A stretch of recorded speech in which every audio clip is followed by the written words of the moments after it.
ఆటోమేటిక్గా సామాన్యుడు కొనలేడు. ఇప్పుడు అమరావతిలో చంద్రబాబు నాయుడు చేసే గెస్టెడ్ కమ్యూనిటీ ఏంటి? అమరావతి ఒక గెస్టెడ్ కమ్యూనిటీ చేస్తాడు ఆయన. అమరావతిలోకి సామాన్యుడు అడుగుపెట్టడానికి ఉండదు.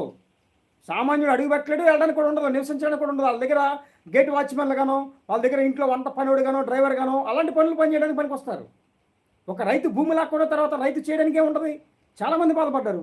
నాకు ఉన్న ఎకరం 2 ఎకరాల భూమి లాక్కున్నారండి, నేనేం చేయాలో అర్థం కావట్లా, వీళ్ళకి ఇచ్చేసాను, అసలు డబ్బులు ఎప్పుడు వస్తాయో తెలియదు, ఆ ల్యాండ్ ఏం చేయాలో తెలియదు, రేపు వద్దు నా పరిస్థితి ఏంటో తెలియదు, వాళ్ళు ఎక్కడ ఇస్తారో తెలియదు, నా ఫ్లాట్ ఎక్కడ ఇస్తారో కూడా తెలియదు, ఎక్కడో చెరువుల మధ్యలోనో శ్మశానాల మధ్యలో ఇస్తే నా పరిస్థితి ఏంటి, దాని వాల్యూ లేకపోతే నా పరిస్థితి ఏంటి అని వాళ్ళు ఎంతోమంది బాధపడుతున్నారు. ఎంతమంది ప్రజలు ఉన్నారు అనుకున్నారు?